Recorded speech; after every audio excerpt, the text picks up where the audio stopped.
first bill we passed, I went to Patty and I said, I want to deal with the child tax credit, which was something that had to be done. Patty's been fighting for it for years and years and years. I got it passed. We got it passed. And it reduced child poverty in America by 40%. But because of a couple folks, because we don't have this, we lack one Democrat and 50 Republicans from keeping it from passing this time around. But it really fundamentally changed the lives of millions of people, Patty. You know it better than I do. But it reduced child poverty by 40%.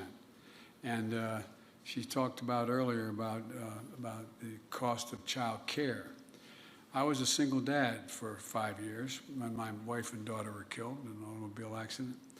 And everybody, and I commuted every day, 250 miles, 270 miles a day, from Wilmington, Delaware to Washington, D.C. on Amtrak. Everybody thought I did it because I just wanted to be home.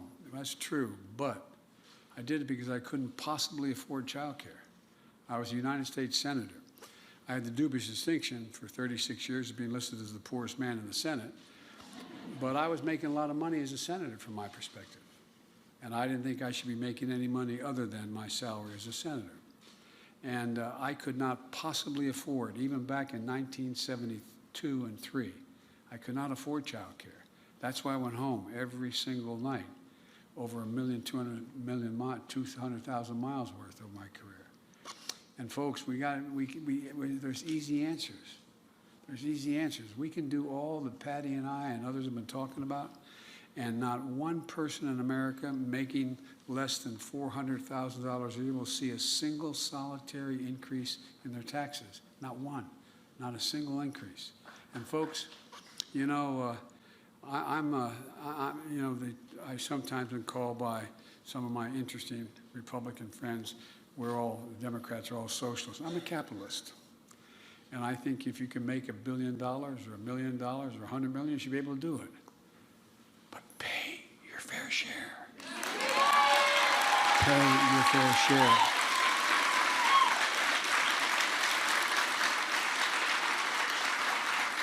I come from the corporate state of the world, Delaware. More corporations are incorporated in Delaware than every other state in the union combined. And I got elected 6 times as senator, notwithstanding that. Here's the point. On the Fortune 500 companies, 40 of them last year, they made $40 billion and didn't pay a single solitary penny in taxes. It's not right.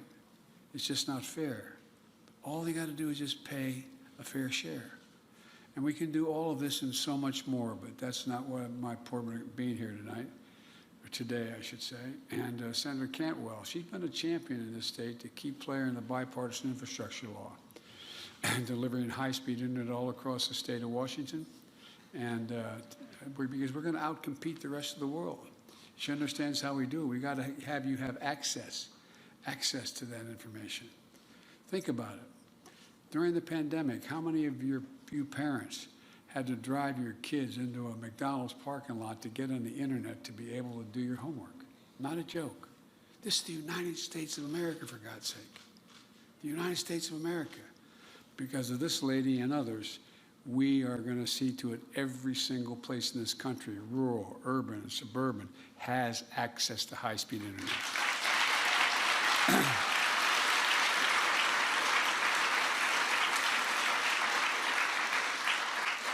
Congresswoman Shire, who represents a district, a doctor, an MD, who knows what folks go through in our healthcare system and knows how to make it better. You know, this includes how to fill the nursing shortage to help colleges like this one train and prepare the next generation of nurses and healthcare workers. My wife and her went to Delaware Community College and now in Northern Virginia teaches an awful lot of nurses. An awful lot of nurses. And by the way, docs are okay.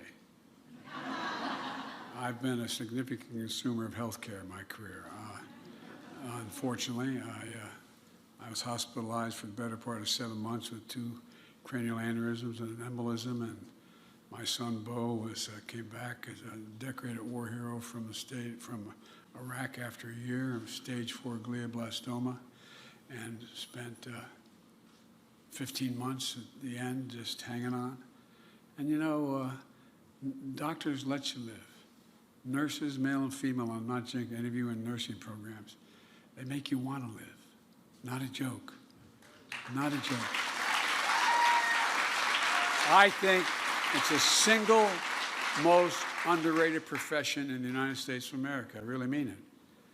When I was at Walter Reed all those months, I'd lie there in that ICU and look at the monitors.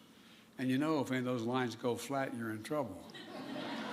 But seriously, after a while, and you've seen this, Doc, you just get tired. I wasn't in pain, just get tired, just want to stop. And my nurses, I remember to this day their names. They'd come in and they'd change the pillow. They'd rub my head. They'd do something. They'd keep you moving, talk to you, talk to you. That's why what I did was they said everybody comes out of an intensive care unit. The joke is in hospitals is they either get taken out in the nurses never see me. They either get taken out in a bag or they never want to come back. I used to go back once a month and have dinner for the nurses every night on the night shift to thank them. So any of you anybody in here, well, I'm not sure how many are part of the college, but any of you studying nursing, keep it. Well, God love you. No, I really mean it.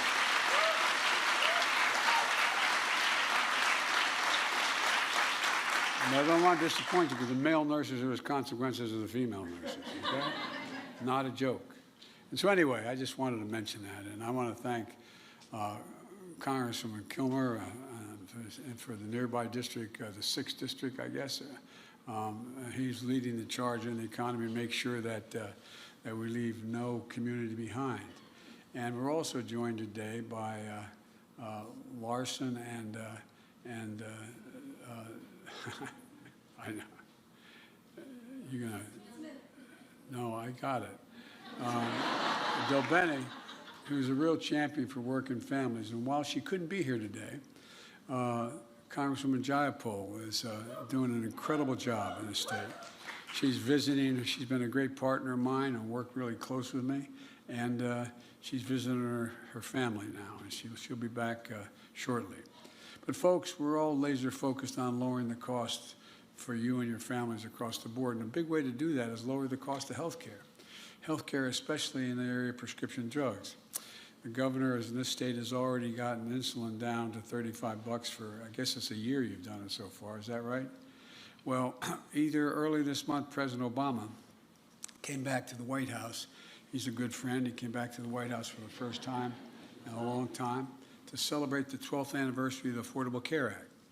We talked about how hard it was to get it done in the first place and why we were so determined to get it done. It was for the people who desperately needed it, had no alternatives, and deserved to be treated with, as my dad, the word he used most, is everyone is entitled to be treated with dignity. Everyone. And there's no loss of your dignity like not being able to take care of a child who's sick, or a wife, or a spouse, or husband. And countless Americans lie in bed at night staring up at the ceiling, wondering, what happens? What happens if I get sick? What happens if I get prostate cancer or my wife gets breast cancer? What do we do? How do we take care of the family? Who's going to pay for it? What's going to happen? Thousands and thousands of Americans stare at that ceiling. So we did it with the idea that an American health care should be a right, not a privilege.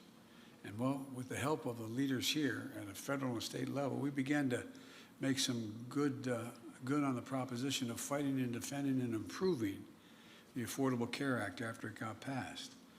You know, if we can hold for a second here, remember, my colleagues will remember, I was out of office 1 year as vice president at the end of the term in the 2018 elections. And you remember the other team wanted to do away with Obamacare. They had scores of court cases, scores of votes to try to eliminate it.